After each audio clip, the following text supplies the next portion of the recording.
नमस्कार सभी साथियों को। आज के इस वीडियो में हम देखेंगे कि हम udiceplus.gov.in वेबसाइट के माध्यम से छात्रवार कैसे प्रविष्टि कर सकते हैं अपने स्कूल के विद्यार्थियों का। तो चलिए दोस्तों शुरू करते हैं। वीडियो शुरू करने से पहले आप सभी से रिक्वेस्ट है कि इस वीडियो को आप पूरा देखिए, हमारे चैनल को सब्सक्राइब कीजिए, वीडियो को लाइक कीजिए और कमेंट करके बताइए कि हमारे वीडियोज़ आपको कैसे लगते हैं। हम ऐसे ही एजुकेशन संबंधी वीडियो बनाकर लाते रहते हैं। तो चलिए दोस्तों शुरू करते हैं। इसके लिए सबसे पहले आपको अपनी एक वेबसाइट में जाना होगा। वेबसाइट का एड्रेस सभी का जाना पहचाना है, udiceplus.gov.in। जैसे ही आप इस वेबसाइट में जाएंगे udiceplus.gov.in की, तो आपको यहाँ पर लॉगिन का ऑप्शन दिखाई देता है।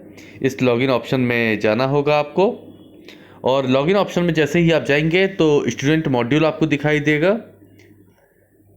यूडाइस सत्र 2022-23 के लिए स्टूडेंट मॉड्यूल की एंट्री जो है वो ओपन हो चुकी है। तो स्टूडेंट मॉड्यूल में आपको जाना होगा। जैसे ही आप स्टूडेंट मॉड्यूल में जाएंगे तो इस प्रकार की स्क्रीन आपको दिखाई देगी। इसमें आप लॉगिन करके बटन दिया हुआ है उसमें क्लिक करेंगे। जैसे ही आप लॉगिन बटन पर क्लिक करेंगे तो आपके सामने इस प्रकार की स्क्रीन दिखाई देना शुरू हो जाएगी। इसमें आप अपनी जो शाला है उसका यूडाइस कोड डालेंगे और उसके बाद अपनी शाला का जो पासवर्ड आपको प्राप्त हुआ है उसको डालेंगे और नीचे जो कैप्चा कोड लिखा हुआ है उसको भरेंगे, और उसको भरने के बाद आप लॉगिन बटन पर क्लिक कर देंगे। जैसे ही आप लॉगिन बटन पर क्लिक करेंगे तो आपके सामने इस प्रकार की स्क्रीन दिखाई देना शुरू हो जाती है। इसमें सबसे पहले आपको ऐड सेक्शन वाले ऑप्शन पे क्लिक करना होगा। सबसे पहले आपको अपनी शाला के लिए, कक्षाओं के लिए सेक्शंस बनाने होंगे। जैसे ही आप ऐड सेक्शन ऑप्शन पे क्लिक करेंगे तो इस प्रकार की स्क्रीन आपको दिखाई देगी। इसमें आपको कक्षा का चयन करना होगा। जैसे मैं कक्षा का चयन कर लेता हूँ क्लास 1 का। उसके बाद आपको सेक्शन का नाम डालना होगा। जो आप सेक्शन बनाने जा रहे हैं उसका क्या नाम होगा, तो मैं यहाँ पर ए डाल देता हूँ।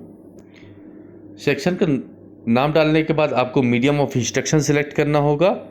उसके बाद नीचे जो बटन दिया हुआ है ऐड सेक्शन का, उस पर क्लिक करना होगा। तो एक मैसेज आएगा आपका जो सेक्शन है वो ऐड कर लिया गया है, और नीचे आपको क्लास 1 दिखाई देना शुरू हो जाएगी। इसी प्रकार आप क्लास 2 के लिए भी अपना सेक्शन का नाम डालेंगे। यदि एक ही सेक्शन है तो एक ए डालेंगे, और नीचे आप मीडियम ऑफ इंस्ट्रक्शन सिलेक्ट करेंगे, और मीडियम ऑफ इंस्ट्रक्शन सिलेक्ट करने के बाद आप ऐड सेक्शन बटन पर क्लिक कर देंगे।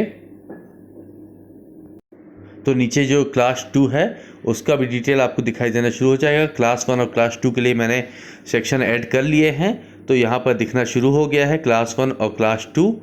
ऐसा ही आप क्लास 3 के लिए भी करेंगे, क्लास 4 के लिए भी करेंगे और क्लास 5 के लिए भी करेंगे। तो मैं इस वीडियो में एक एक करके आपको दिखाते जाता हूँ कि आपको कैसे करना है।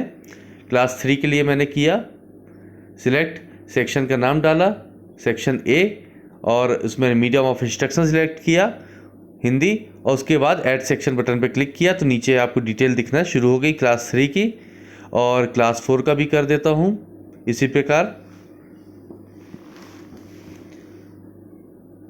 अब मेरे यहाँ जो क्लास 5 है उसमें 2 सेक्शंस हैं, तो यहाँ पर मैं क्लास 5 के लिए 2 सेक्शंस ऐड करके आपको दिखाता हूँ।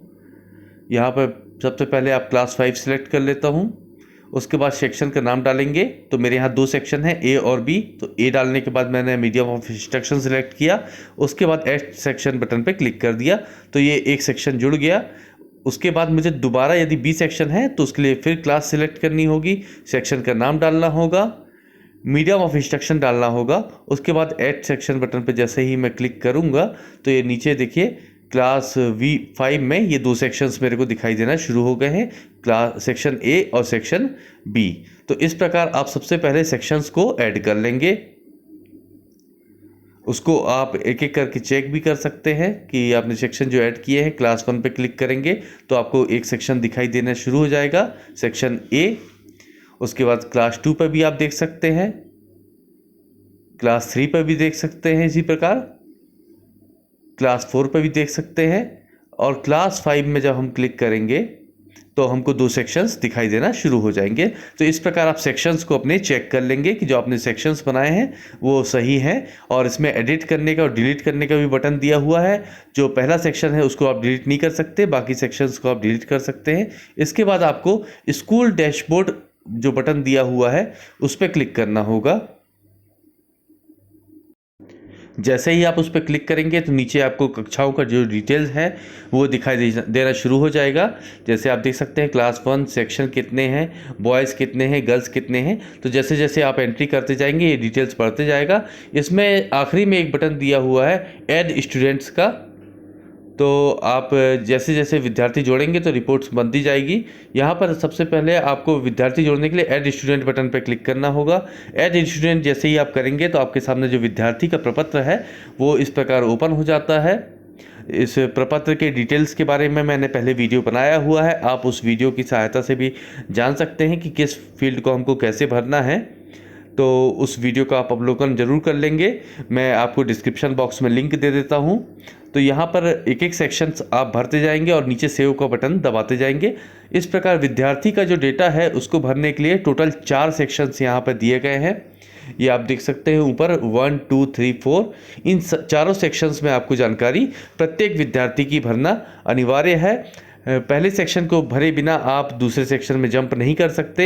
ये सुविधा यहाँ पर नहीं दी गई है कि सबसे पहले आप एक एक करके सेक्शंस भरेंगे तभी आपका जो विद्यार्थी का डेटा है वो कंप्लीट हो पाएगा।